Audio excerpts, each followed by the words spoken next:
Hello, my name is Billy Canning and you're very welcome to Borris Trails.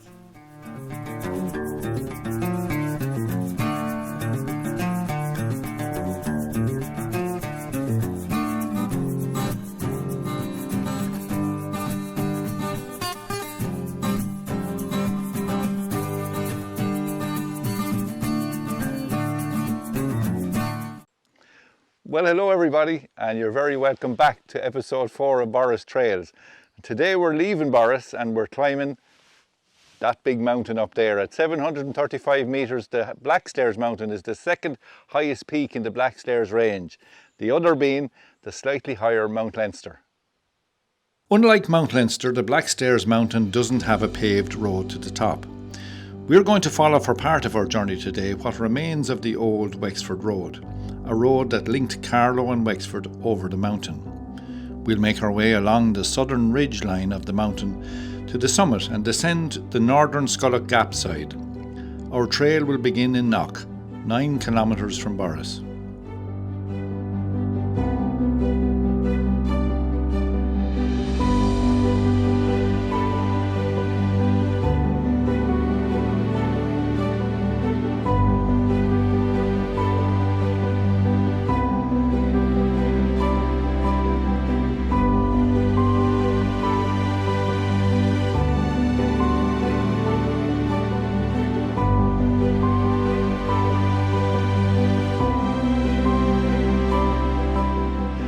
The origin of the Blackstairs mountain name is debatable. It's accepted that the Blackstairs name has come from a translation of what probably sounded like Styradove to the original recorders.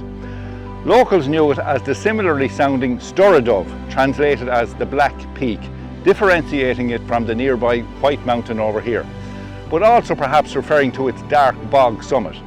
The peak to this day is known as Sturra.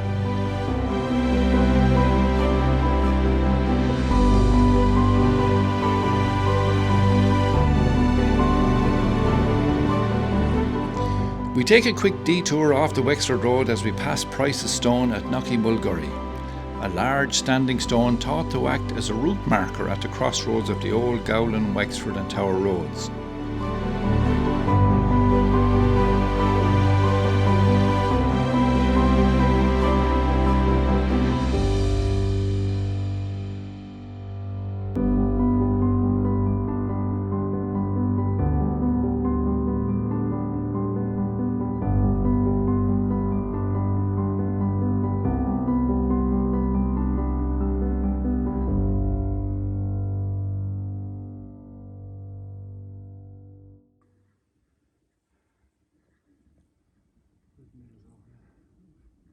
Down the Tower Road we come upon the remnants of the Tower House. In the early 19th century the Tower House acted as an RIC barracks. Conforming to the style of police barracks at the time, it would have been composed of a central structure with a round tower at one corner, 2 stories high. Built by Thomas Kavanagh of Borris House along with other structures at the time, Kavanagh paid a sergeant and 12 officers to patrol the area as he attempted to assert rights over commonage grazed by the sheep of locals. Settlers from England were given cheap rent to build walls, roads and improve the land. Local opposition grew with walls and houses being knocked. As locals released their sheep back onto the land, the police would round the sheep up and impound them, which resulted in the locals attacking the barracks. The land case was ultimately brought to court in Wexford by Kavanagh, where none other than Daniel O'Connell represented and won the case for the locals, with the judge ordering the destruction of the barracks. However, it appears that the building was not destroyed immediately, and the stonemason employed to build the structure disagreed with Kavanagh over payment and occupied the house himself. His descendants, the Cantillons, were still living in the house up until the early 20th century, when Mr. Cantillon was killed by a stallion kick. And the nearby cairn, known as the Height of Stones, was built as a memorial on the spot. And a local tradition obliged any passerby to add a stone to the cairn in his memory. And given the amount of traffic this roadway would have received, both as an important routeway between County Carlow and County Wexford, and during the annual gatherings, it's easy to see how its size would have grown to what survives today.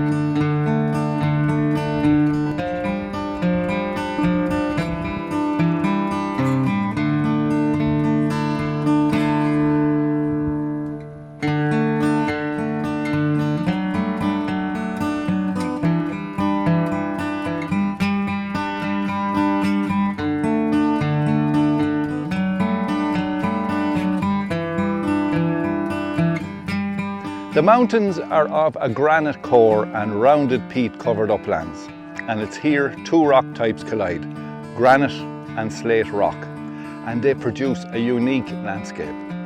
The slate makes its most dramatic appearance on the southern ridge of the mountain range, where it emerges dramatically to form a horn-back type ridge known as Cathair Ruas Den, and further up the mountain the Blue Knobs, so called to their apparent colouring when viewed from a distance. And the prominent scar you see down the front face of the mountain marks the track of the Skunce stream.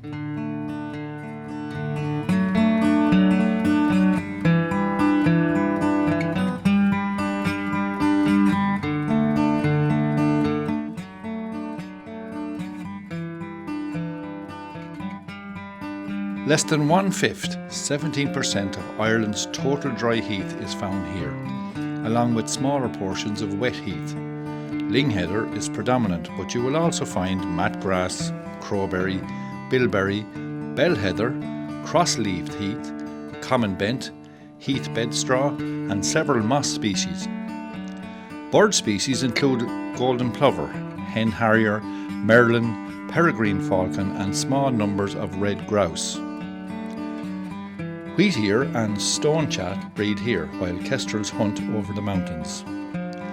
Be on the lookout for Irish hares, foxes, badgers, stoat, sicka deer, and small herds of feral goat.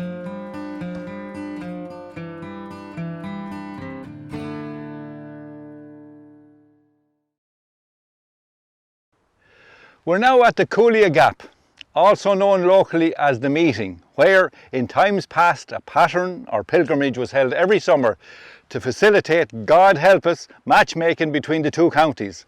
Locals and tourists alike would make the pilgrimage to this point on the last Sunday of July from either side of the mountain. Lively music sessions took place with other various competitions, often between the young men of Wexford and Carlow. Courting couples often took the excuse of frockin' picking to get some quiet time to themselves. Entrepreneurial traders set up stands selling treats and snacks and, of course, liquid refreshments on the day. The tradition of meeting on Mountain Sunday died out in the 70s, with local accounts suggesting that the tradition dated back to at least the late 19th century. The date suggests that it may be the remnants of a Lunasa tradition, dated quite possibly since the Iron Age. In the last couple of years, the tradition has seen a revival, and locals once again gathering at the meeting point in late July.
This rock outcrop, or tor, to the south of the Blackstairs is known as Caharo's Den.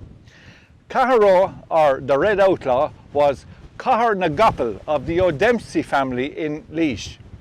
And after the family lands had been forfeited to the crown in the 18th century, he turned highwayman and ran a horse rustling operation from what is said was an underground den in the largest of the tors, which are nearby spectacular and oddly shaped rocks.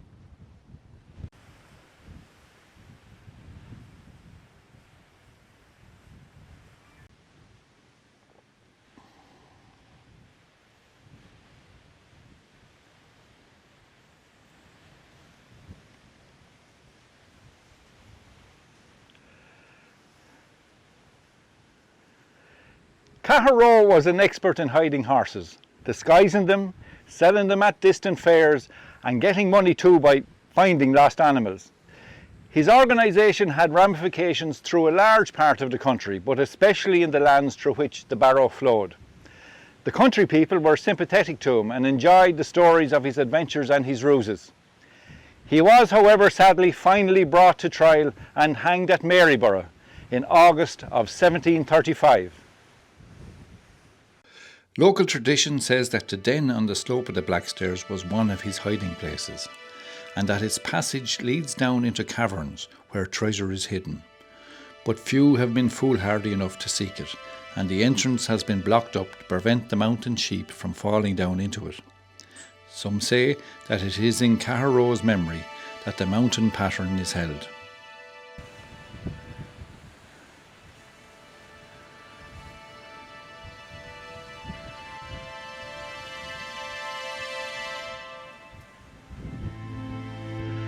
Legend has it that when the winds are blowing hard like they are today, they echo like the sound of neighing from his stolen horses.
The summit of the Blackstairs consists of a peaty bog, its desolation contrasting with the spectacular scenery visible in every direction.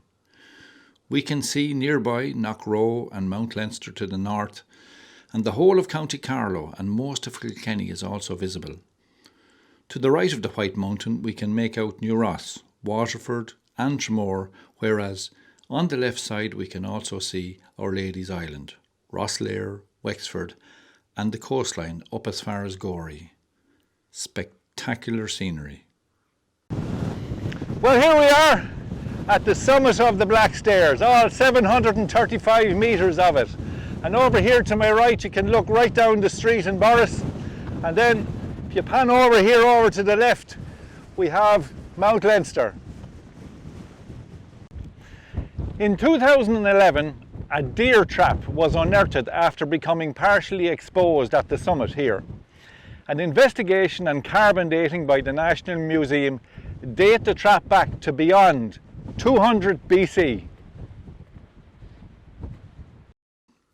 Less than a year after the bombing of the Shannon family home during World War II, which we referenced in our Knockrow episode, on the 11th of October 1941, a German Luftwaffe Heinkel bomber crashed near the summit of the Blackstairs, killing its 4 crew members. The 4 German airmen who died were Kurt Tigemann, Wilhelm Bohmer, Einfried Kohlwey and Hans Golifta. The men were first buried with full military honours nearby in Rathnure, and then later moved in the 1960s to the German War Cemetery in Glencree. Their plane had taken off earlier from France to attack shipping on the Irish Sea, and it was heard crashing about midnight on the above date. There seemed to be 2 varying accounts. First, that the RAF went in pursuit and shot it down over Ireland, and second, that it just got lost and accidentally flew into the east slope of the mountain. Weather reports suggest that conditions were clear, with just a light haze at the time, but we'll never know for sure. Its bomb load, 1 500-pound bomb and 4 250-pound bombs, were thrown clean and did not explode. The Irish Army attended the crash site and detonated the bombs on the hillside, leaving these craters where I'm standing now. Part of the undercarriage and a wheel from the doomed aircraft are now on display in Enniscorthy Museum. Sadly, in more recent times, the mountain has claimed a further 6 victims of light aircraft crashes, one in 1983 and the other in 2015.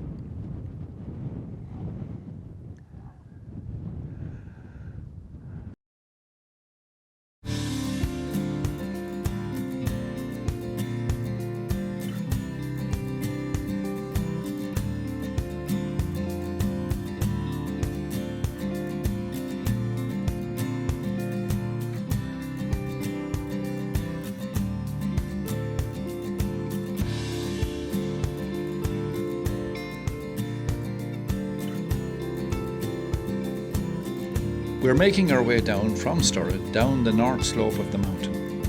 The Scollog Gap opens up before us as we look over to the cross on Knockrow Hill.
Well, our journey for today ends at the Kissing Gate at the bottom of Coonog Lane.